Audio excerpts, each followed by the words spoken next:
Buenas tardes a todos. Todos son bienvenidos a Gracia y Paz, Iglesia Cristiana. Y nos da mucho gusto de nuevo estar con ustedes, compartiendo lo más importante que es la palabra de Dios. Queremos aprovechar a nombre de la Iglesia este tiempo para felicitar hoy, en el Día del Padre, a todos los papás de nuestra Iglesia, Gracia y Paz. Y a todos los papás que nos están viendo o que están viendo este mensaje. Es nuestra oración que el Señor siga creciendo en ustedes en conocimiento para ustedes y en carácter. Y que le siga poniendo ese deseo en el corazón de cada uno de ustedes de ser ese padre líder espiritual de su hogar, para gloria del nombre del Señor. Pues desde aquí les enviamos un fuerte abrazo a cada uno de ustedes y también una petición de que si tienen padre y lo quieren visitar, pues tienen que cuidarlos. Recuerden que hay que guardar la distancia y si usted quiere ir a visitar a su papá, que es ya de edad mayor, pues lo mejor que puede hacer por él es cuidarlo y no arriesgarlo. Vaya y visítelo por fuera o a través del carro. Hay varias maneras en la cual lo puede usted proteger, pero no lo ponga en riesgo para que él siga estando bien. Muy bien, pues felicidades a cada padre de familia y oramos y seguimos orando por la vida de cada uno de ustedes. Les enviamos un fuerte abrazo a cada uno de ustedes. Bien, pues vamos a continuar con la enseñanza a Tito. Acompáñenme ahí al libro de Tito, capítulo 3. El sermón de hoy se titula Previniendo la división. Y está basado en Tito, capítulo 3, versículo del 9 al 15. Y bueno, hemos llegado al final de la carta a Tito, al final de este hermoso libro. Las epístolas pastorales en lo particular, aunque son muy confrontadoras, son muy retadoras, la verdad es que siempre me han gustado mucho. Ha sido de gran bendición cómo el Señor a través de esta carta a Tito nos ha instruido en diferentes áreas. Una de ellas es en predicar la sana doctrina. Nos ha advertido en contra de los falsos maestros, las falsas enseñanzas. Nos ha enseñado a través de la conducta que debemos tener, la conducta correcta para los de adentro de la iglesia y para con los de afuera de la iglesia. Esa conducta correcta como producto de la gracia que hemos recibido de nuestro Señor y Salvador Jesucristo. También nos ha animado a hacer buenas obras producto de la misma gracia. Y bien, si podemos definir en un solo concepto este libro, como algún autor lo sugiere, es adornando la doctrina y como nuestro pastor principal también nos ha enseñado, ¿verdad? Adornando la doctrina. Bien, pero Tito no termina de recibir instrucción ahí. Pablo tiene un asunto más que tratar en su carta, digamos que es un asunto final, y no lo deja a la deriva, y ese asunto es la división en la iglesia. Un problema muy serio, que viene en parte como consecuencia de una falsa enseñanza por personas, ya sea que se levantan de dentro de la iglesia o personas que llegan fuera de la iglesia con enseñanzas novedosas que nada tienen que ver con la sana doctrina. La división en la iglesia. Pablo ha tratado este tema en varias de sus epístolas y Tito no es la excepción. Y eso implica que ninguna iglesia está exenta de este peligro, de esta amenaza. Ninguna iglesia está exenta de que pueda sufrir esta, en ocasiones, devastadora consecuencia, división. Como iglesia local, pues, estamos obligados a vigilar y en un momento dado a afrontar de manera inmediata cualquier intento de división que pudiera surgir. Sin embargo, como dice un famoso dicho, es mejor prevenir que lamentar. Y bueno, acompáñenme entonces al capítulo 3 de la carta a Tito y vamos a leer a partir del versículo 9. Pero evita las cuestiones necias y genealogías, y contenciones y discusiones acerca de la ley, porque son vanas y sin provecho. Al hombre que cause divisiones después de una y otra amonestación, deséchalo, sabiendo que el tal se ha pervertido y peca y está condenado por su propio juicio. Cuando envíe a ti a Artemas o a Tíquico, apresúrate a venir a mí en Nicópolis, porque allí he determinado pasar el invierno. A Zenas, intérprete de la ley, y a Apolos, encamínales con solicitud, de modo que nada les falte. Y aprendan también los nuestros a ocuparse en buenas obras para los casos de necesidad, para que no sean sin fruto. Todos los que están conmigo te saludan. Saluda a los que nos aman en la fe. La gracia sea con todos vosotros. Amén. Y bien, a través de este pasaje entonces nos enseña que para prevenir la división en la iglesia son de ayuda práctica 3 principios: evitar, disciplinar y fomentar. Evitar controversias estériles, disciplinar al divisivo, fomentar el amor fraternal. Y entonces el versículo 9 inicia con ese pero, ¿verdad? Y ese pero separa lo que Pablo ya instruyó a Tito y que Tito tiene que instruir a la congregación acerca de lo que éramos antes, acerca de lo que ahora somos y debemos ser en conducta, acerca del evangelio de la gracia de Dios, que es el que transforma las vidas de las personas. Y le insiste en que predique y se mantenga en estas cosas. Y en eso es lo que debe estar Tito y el pastor de cualquier iglesia cristiana, en predicar la sana doctrina, que es lo que transforma las vidas con la ayuda del Espíritu Santo. Y luego viene el versículo 9, pero evita las cuestiones necias. Y entonces está el contraste aquí en lo que se debe mantener y en lo que debe evitar. Esta palabra ya va dirigida concretamente a Tito como el líder de la iglesia de Creta, pero evita las cuestiones necias. Entonces, el primer punto que ayuda en la práctica a prevenir la división es evitar controversias estériles. Pero evita las cuestiones necias y genealogías. Cuestiones necias también se puede traducir como controversias, como viene en la Nueva Versión Internacional y en la Biblia de las Américas. Literalmente quiere decir darle la vuelta o sacarle la vuelta. Es decir, Tito debe evitar enfrascarse en nada que no tenga que ver con la sana doctrina. Cualquier situación que se le presente a Tito que no tenga que ver con la sana enseñanza en la cual él debe estar insistiendo, él tiene la obligación de hacerse a un lado. Evitar caer en el juego de ese tipo de prácticas, cuestiones necias y genealogías.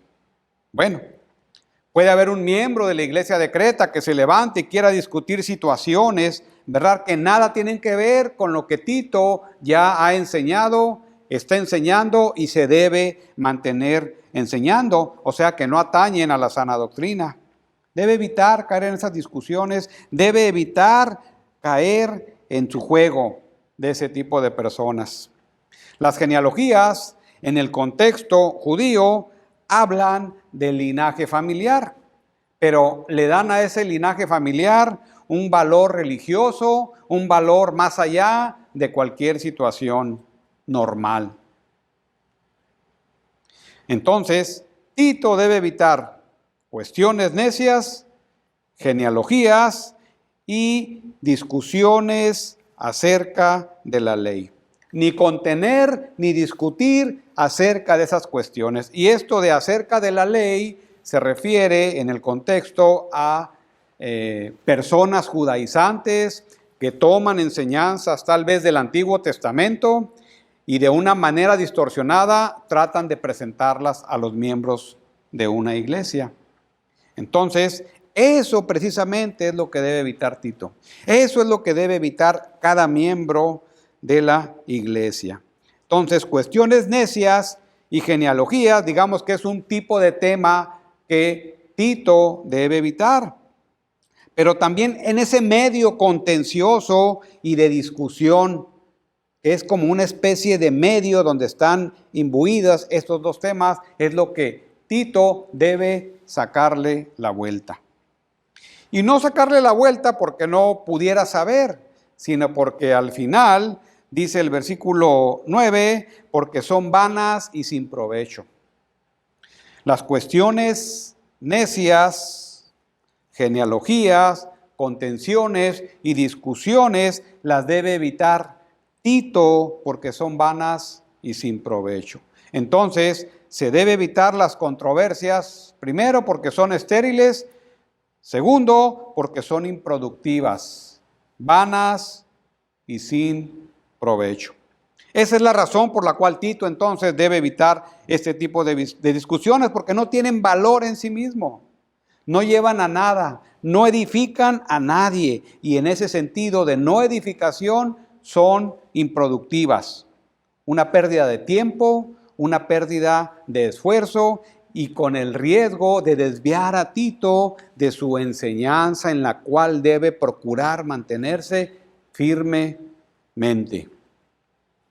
Bien, entonces la primera ayuda práctica para prevenir la división en la iglesia es evitar las controversias estériles.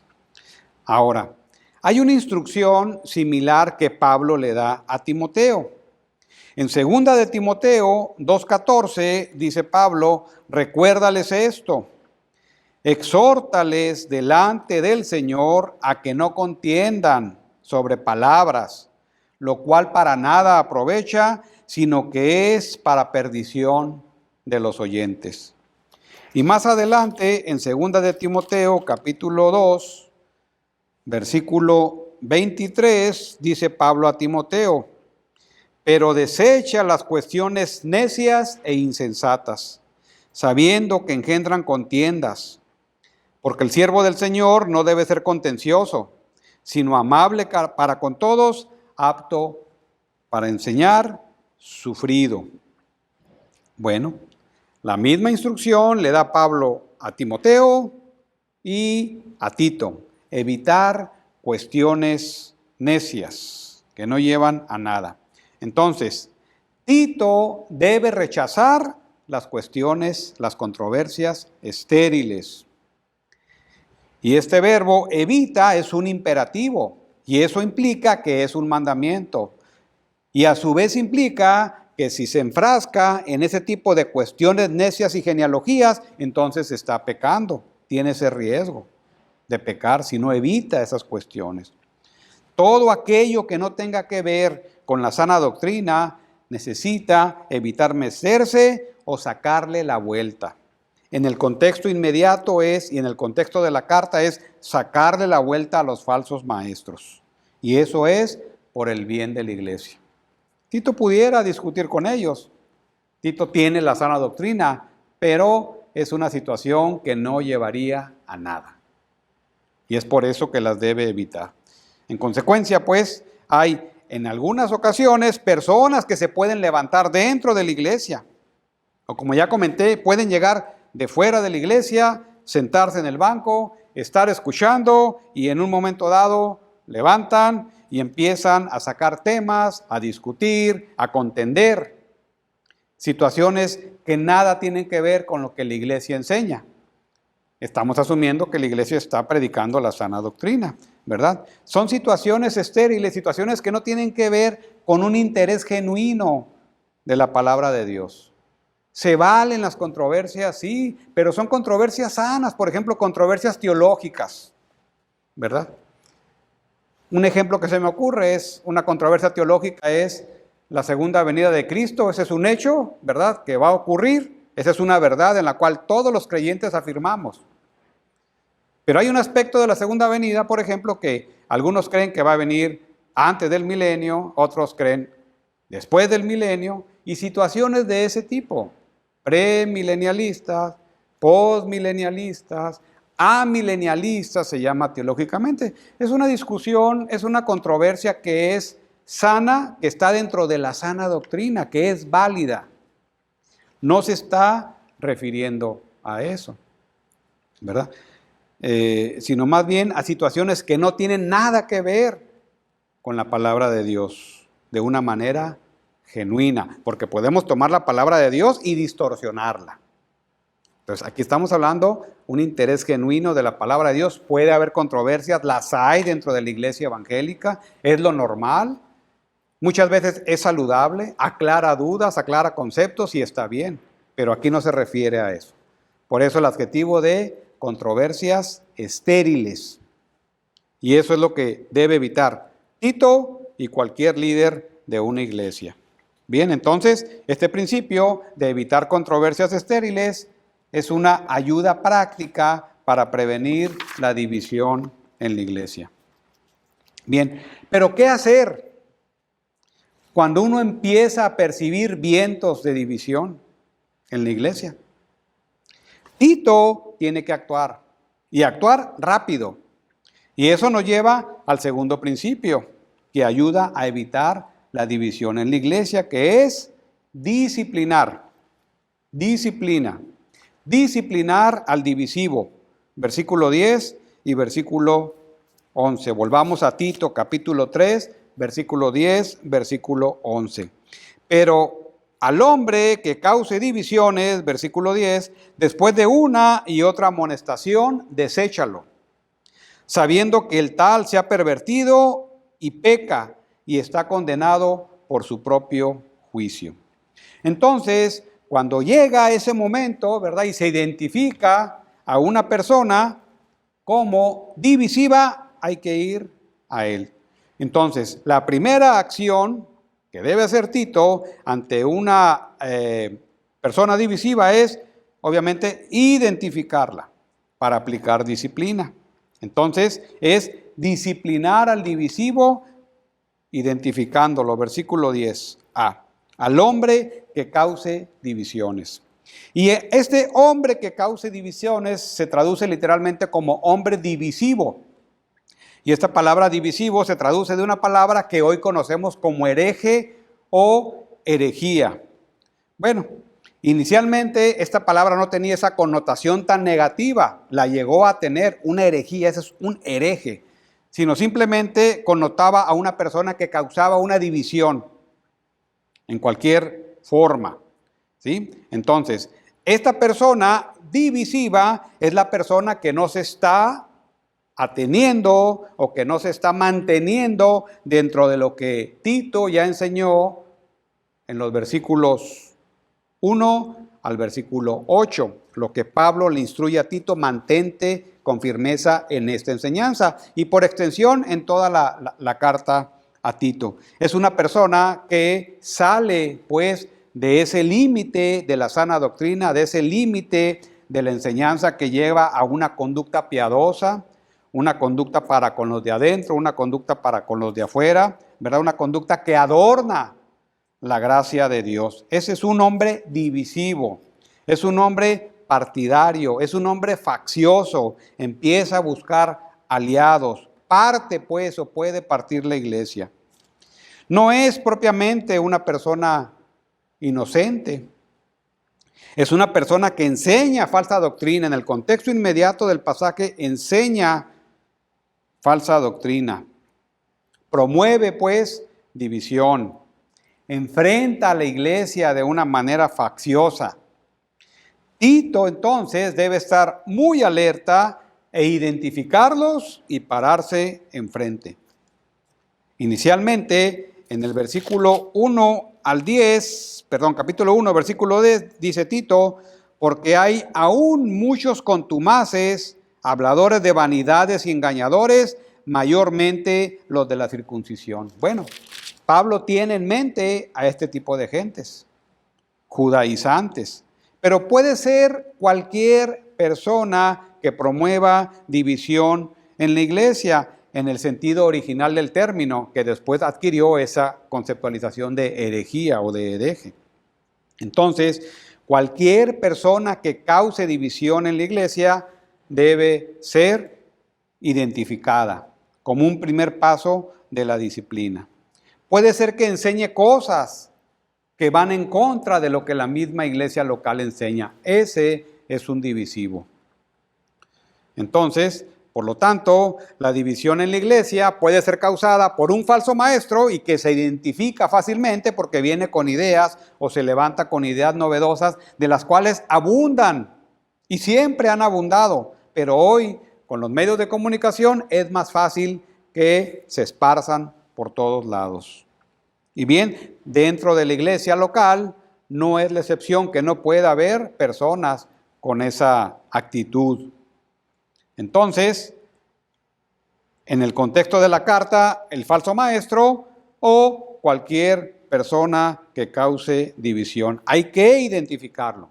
¿Por qué? Porque cualquier opinión, por más inocente que parezca, es como una chispa en un bosque.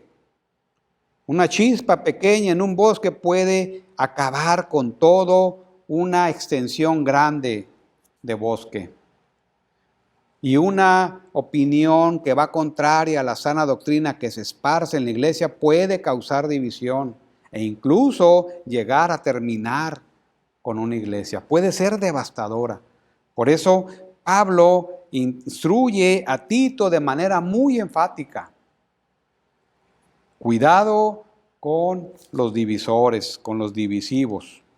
Ninguna iglesia está a salvo de este potencial grave problema y debemos estar muy alerta.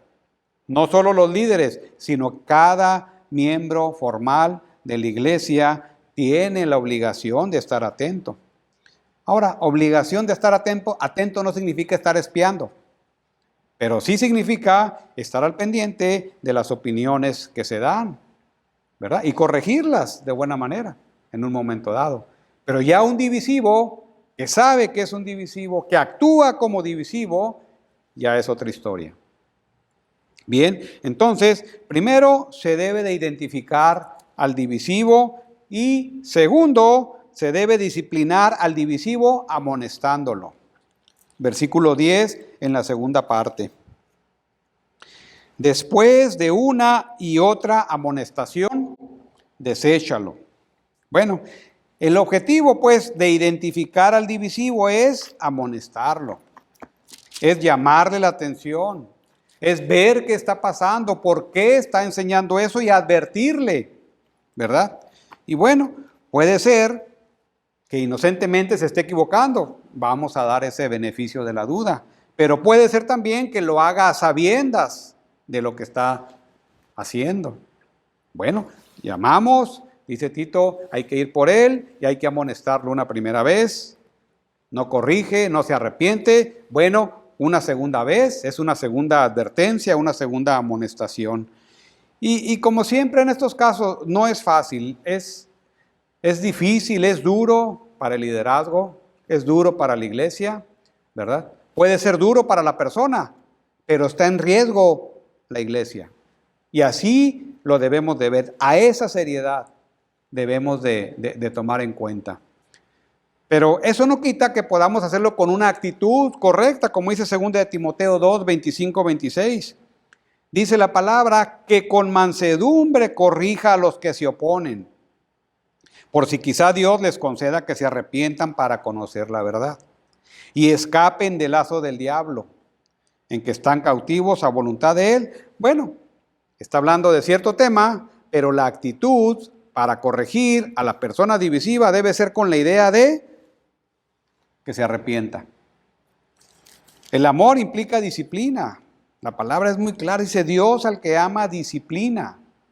Y la disciplina es una práctica que debe estar presente en la iglesia local. Y todos podemos ser sujetos de disciplina. Líderes, como ya lo vimos en 1 Timoteo 5. Líderes y miembros de la iglesia somos sujetos de disciplina. ¿Cuánto más una persona que está causando división? El hombre divisivo, ¿verdad? Entonces, se hace una amonestación, una advertencia. Claro, eso lleva un proceso, ¿verdad? De hablar con la persona, ver qué está pasando, ver por qué trae esas enseñanzas. En el caso de Tito, en la iglesia de Creta, bueno, hay falsos maestros declarados, ya lo dijo aquí Tito, ¿verdad? En versículo 1:10, hay falsos maestros. Hay que enfrentarlos, ¿verdad? Y hay que confrontarlos de una manera seria y tajante. Pero hay personas que a veces pudieran hacerlo y no se están dando cuenta de lo que está pasando. Pudiera suceder. Pero si es esta persona con la actitud de los falsos maestros, entonces hay que ir por ellos. Una advertencia, 2 advertencias. Y ver si hay arrepentimiento genuino en el divisivo. Bien, pasa un tiempo prudente y no hay arrepentimiento. Bueno, ¿qué dice el versículo 10? La parte final, deséchalo. Tercera acción que debe hacer Tito es disciplinar al divisivo desechándolo. Entonces, lo identifica, lo amonesta 2 veces, no hay arrepentimiento, deséchalo. Deséchalo sabiendo que el tal se ha pervertido y peca y está condenado por su propio juicio, dice el versículo 11. Hay una base para desecharlo. Y este deséchalo es otro imperativo. Y eso quiere decir rechazar o desechar. Bueno, lo que implica, este es un mandato también, como el evitar. Desechar es un mandato. Y si la iglesia local, Tito en su contexto, nosotros ahora identificamos a una persona que está creando división y no la amonestamos, y la amonestamos 2 veces y no se arrepiente y no lo desechamos, estamos pecando contra la iglesia, porque es un mandato. Entonces, es como un caso parecido a 1 Corintios capítulo 5, ¿verdad? Donde el hijo se está metiendo con la esposa de su padre. Y Pablo le reclama, ¿cómo lo tienen aquí? ¿Por qué no han hecho nada? Sáquenlo de la iglesia. No se ha arrepentido, ¿verdad? Aquí estamos hablando de un divisor, que todavía es mucho más riesgoso para una iglesia local. Entonces, ¿qué debe hacer después de 2 amonestaciones? Deséchalo. ¿Qué quiere decir? Sácalo de la iglesia, expúlsalo de la membresía. Si no hay arrepentimiento, entonces no debe haber contemplaciones y se debe seguir el mandato. Deséchalo. ¿Por qué? Porque puede poner, de hecho está poniendo en riesgo a toda la iglesia. Y aquí es muy tajante la instrucción que Pablo le da a Tito, por más duro que parezca. Deséchalo, porque va a contaminar a toda la iglesia. Y bien, y a veces pues en nuestros resquicios de humanismo que todavía cargamos todos, pues a veces podemos tratar estos asuntos con más humanismo que con lo que la palabra de Dios dice. Mira, pobrecito, y mira esto, y mira lo otro. No, hay que tener cuidado con eso. O sea, hay que hacerlo con la actitud correcta.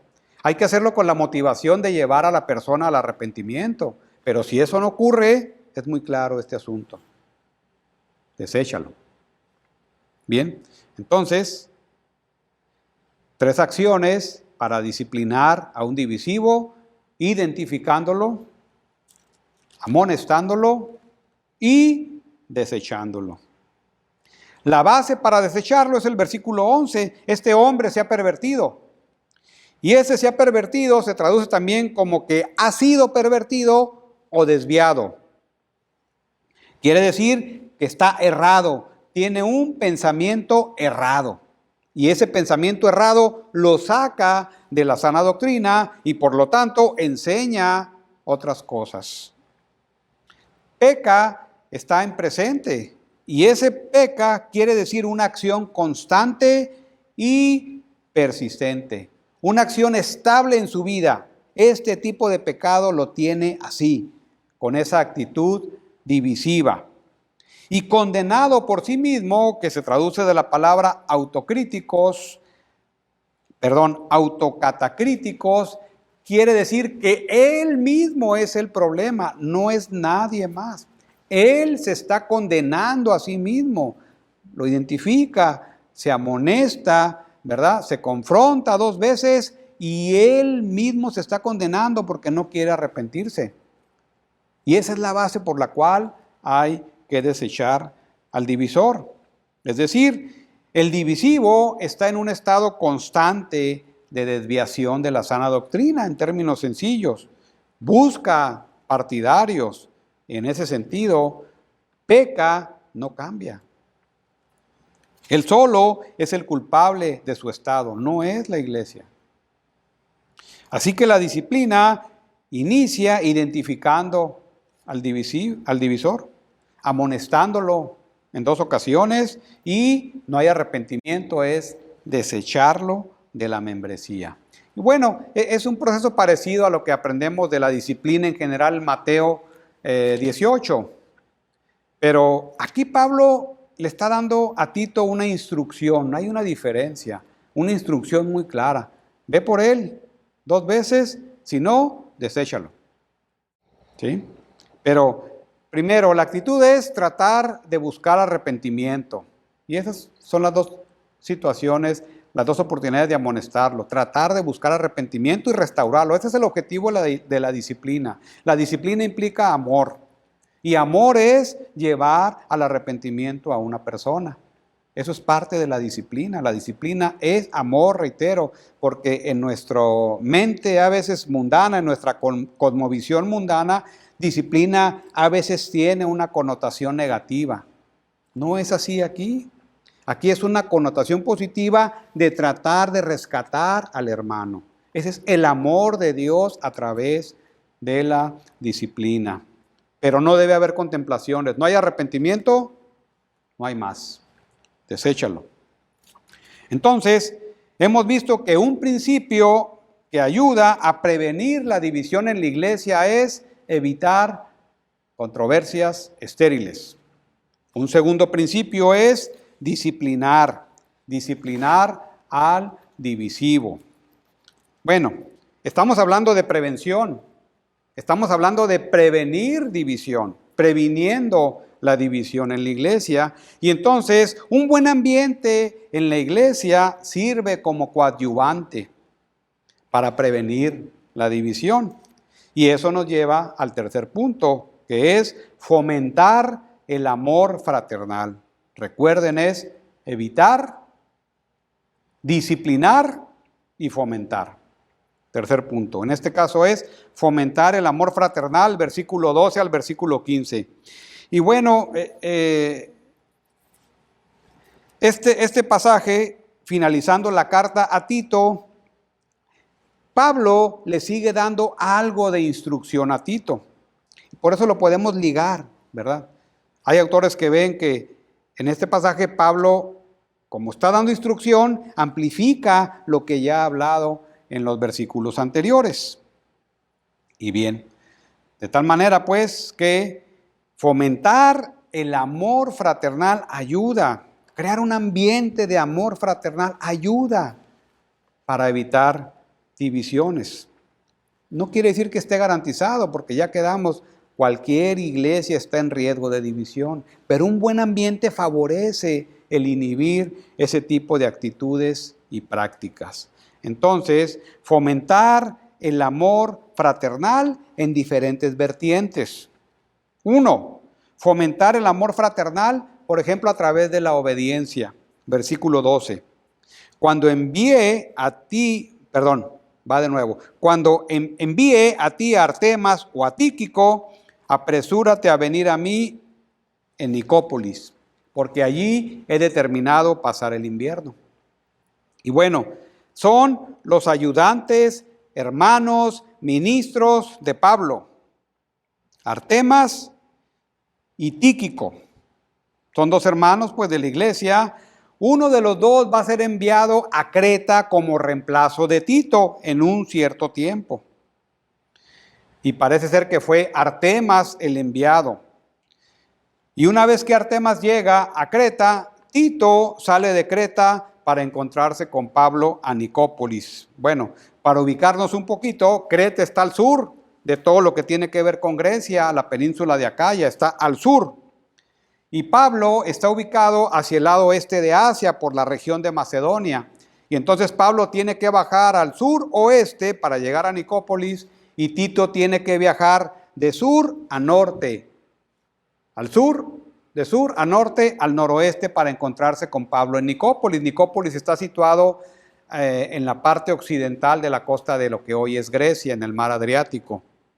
Y más o menos se calcula en ese tiempo que viajar de Creta a Nicópolis implicaba de 5 hasta 20 días en barco, dependiendo de las condiciones climatológicas. Entonces toda esa distancia la tenía que recorrer Tito, y Artemas o Tíquico tenían que viajar de sur a norte hasta la isla de Creta. Implica un esfuerzo, y un esfuerzo tremendo, ¿verdad? Pero sabemos que así ocurrió. Sabemos que tanto Tito como Tíquico, como Artemas, fueron obedientes a la instrucción de Pablo. Porque en una carta más tardía, como es segunda de Timoteo, capítulo 4, versículo 10, encontramos a Tito. Segunda de Timoteo, capítulo 4, versículo 10, dice Pablo a Timoteo: porque Demas me ha desamparado amando este mundo y se ha ido a Tesalónica.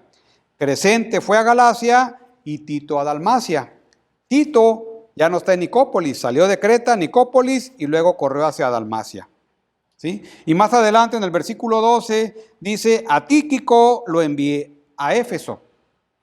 Y entonces tienen algunos meses de diferencia las cartas, porque segunda de Timoteo, como ya vimos, es la última carta que escribió Pablo.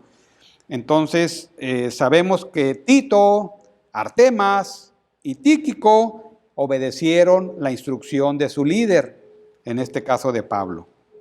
Y bueno, una manera de fomentar el amor fraternal es por medio de la obediencia.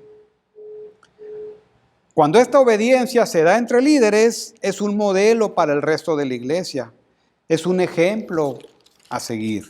Entonces, el liderazgo modela esa obediencia, y esa obediencia tiene que ser también imitada por el resto de la iglesia. Y esa es una vertiente del amor. El amor implica obediencia, y es una vertiente del amor fraternal entre el liderazgo, ¿verdad?, y entre los hermanos de la iglesia, pero tiene que ser modelado. Entonces, fomentar el amor fraternal obedeciendo. Segundo, fomentar el amor fraternal ayudando. Versículo 13, versículo 14. A Zenas, intérprete de la ley, y a Apolos, encamínales con solicitud, de modo que nada les falte. Y aprendan también los nuestros a ocuparse en buenas obras para los casos de necesidad, para que no sean sin fruto. Bueno, Pablo sabe que va a haber dos personas que van a ir a Creta. Zenas, intérprete de la ley, no quiere decir del Antiguo Testamento, sino es un abogado. Creta tenía también ahí sus abogados. Bueno, su abogado, como nosotros tenemos nuestros abogados aquí en la congregación. Y el otro servidor es Apolos. Apolos es el que conocimos desde Primera de Corintios, ¿verdad? Dice aquí la palabra: encamínales con solicitud, de modo que nada les falte. Y parece ser que ellos fueron los que llevaron la carta a Tito hacia Creta. Y entonces iban a viajar Zenas y Apolos hacia Creta, llevando la carta, ¿verdad? Y iban a seguir ellos su camino. Y entonces, obviamente, se ocupaba ayuda. ¿Qué tipo de ayuda? Imagínense ustedes, en ese tiempo, una persona que iba a viajar de norte a sur a la isla de Creta, iba a llegar a Creta y luego seguir camino. ¿Qué tantas cosas ocupaban? Pues de todo. Ocupaban dinero, ocupaban víveres, ocupaban transporte, ocupaban hospedaje, ocupaban tal vez nuevas vestimentas. Y todo eso era la ayuda que Pablo estaba pidiendo a la iglesia de Creta a través de Tito.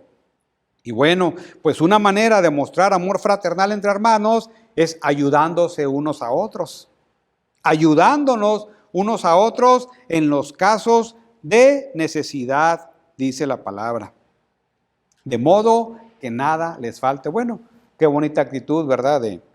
De que Pablo trata de implementar en Tito y de permear a toda la iglesia. Estos servidores de Dios que llegan de lejos van a ocupar hospedaje, alimentación, vestido y luego un puchón, un aventón, ¿verdad? Renovar sus fuerzas para que puedan seguir su ministerio. Y los hermanos de la iglesia de Creta deberían de estar no solo listos, sino dispuestos a ayudarlos en todo. Es una bonita manifestación de amor. Y no solo eso, porque Pablo tiene un propósito para esa instrucción, dice el versículo 14, y aprendan también los nuestros a ocuparse en buenas obras. Vuelve al tema de las buenas obras, para que los casos de necesidad, en buenas obras para los casos de necesidad, para que no sean sin fruto. Y bueno, esta es una especie de ejemplo de buena obra, una especie de ilustración que Pablo les está poniendo para ilustrar, valga la redundancia, lo que ya enseñó de los versículos 1 al 8. Aquí van a llegar hermanos con una extrema necesidad, con un caso de urgencia, de urgente necesidad, ¿verdad? Y quiere que los hermanos participen con ellos ayudándoles. ¿Para qué? Para que no sean sin fruto. Y este concepto, que no sean sin fruto, no tiene tanto una connotación negativa, sino más bien una connotación positiva. Es como que Pablo le estuviera instruyendo a Tito a enseñar a los cretenses: van a ir estos hombres, pueden llegar después más, ¿verdad? Verás, intenta ayudarlos, ten esa actitud y vas a ver qué bonito se siente bendecir a otros que están en necesidad. Eso es lo que quiere enseñar Pablo. Y es una actitud bonita en la ayuda. Cuando uno ayuda con la actitud correcta, ¿verdad?, a los hermanos, pues hay fruto en la vida de uno. Hay bendición, pero también hay fruto y bendición en la vida de los que son ayudados. Y eso es lo que quiere enseñar Pablo. Entonces, esa segunda manera de mostrar el amor fraternal, de fomentar el amor fraternal, es ayudando a los hermanos en casos de necesidad. Y no solamente estar pasivos, como ya comentamos la semana pasada, sino estar activos, viendo dónde hay necesidad para poder ayudar, porque ahí hay bendición. Una tercera vertiente de fomentar el amor fraternal es intercediendo. Versículo 15. Todos los que están conmigo te saludan. Saluda a los que nos aman en la fe. La gracia sea con todos vosotros. Amén. Y bueno, Pablo termina, como en la mayoría de sus cartas, ¿verdad?, con una bendición que expresa el amor hacia los hermanos. Son las palabras finales de Pablo a Tito que expresan ese amor fraternal. Está deseoso de expresar ese amor que Pablo tiene por todos y de conocer el amor que todos tienen por Pablo. Todos los que están conmigo te saludan. Saluda a los que nos aman en la fe, a todos los hermanos en Creta. Exprésales nuestro agradecimiento, exprésales nuestro amor, exprésales nuestra confianza. Implica tantas cosas bonitas, ese deseo de que Tito le saludara a sus hermanos de Creta, a los hermanos de Pablo y de sus colaboradores. Entonces, expresar amor a través de bendecir a otros. Dice la palabra final: la gracia sea con todos vosotros. Y comento que fomentar el amor fraternal intercediendo es orando por los hermanos, orando unos por otros. Que la gracia abunde, ya que por medio de ella es la manera en que se transforman vidas. Y una vida transformada produce buenas obras. Una vida transformada es capaz, ¿verdad?, de expresar amor fraternal a través del servicio cristiano. Entonces, fomentar el amor fraternal por medio de la intercesión. Y hemos visto, pues, 3 principios que ayudan a prevenir división. Evitar las controversias estériles, disciplinar al divisivo y fomentar el amor fraternal, el amor entre hermanos. La división en la iglesia, pues, es un asunto serio y hemos de estar atentos a cualquier indicio de ella en nuestra iglesia local. Pero también podemos ayudar a prevenirla practicando entre todos estos 3 principios que acabamos de exponer. Evitar, disciplinar y fomentar. Y que Dios nos ayude, ¿verdad? Porque a veces no es fácil. Pero si una iglesia se nota una atmósfera de amor fraternal, es mucho más fácil llevar este tipo de procesos, incluso evitar que haya división. Reitero, ninguna iglesia está exenta de este riesgo, ni nuestra iglesia. Entonces, hermanos, es estar atentos, ¿verdad? Y ante cualquier situación es atenderla directamente e inmediatamente con la persona. Y todos tenemos la obligación y la responsabilidad de evitar, de prevenir una división. Principalmente los líderes, pero también cada uno de los miembros formales de la iglesia. Oremos, hermanos, para que Dios nos guarde de esa situación y si se llega a presentar, atenderla como la palabra de Dios ordena. Bien, oremos. Gracias, Padre, te damos por esta palabra, Señor, que parece dura, parece difícil, lo es, de hecho. Pero en tu gracia, Señor, en tu amor, en tu misericordia, es posible practicar. Sobre todo los primeros 2 principios, Señor, y que también nos des la gracia para practicar el tercero, que es fomentar el amor fraternal. Ayudándonos, Señor, y recordándonos en nuestro corazón que tu nombre es el que está en juego, no nuestro nombre, no nosotros, es tu nombre y tu iglesia, Señor. Y que debemos tomar con seriedad lo que hoy hemos aprendido. Ayúdanos, Señor, y guárdanos de caer en esta situación. Pero si así llega a ocurrir, ayúdanos en tu gracia, Señor, a salir adelante conforme manda tu palabra. Oro por mis hermanos, oro por cada padre de familia, para que tú sigas bendiciendo en este día tan especial para cada uno de ellos. En Cristo Jesús te damos gracias. Amén. Muy bien, pues gracias por su atención y Dios mediante nos vemos el próximo domingo. Que pasen un bonito día en compañía de cada padre de familia y recuerden, cuiden a sus padres mayores. Gracias.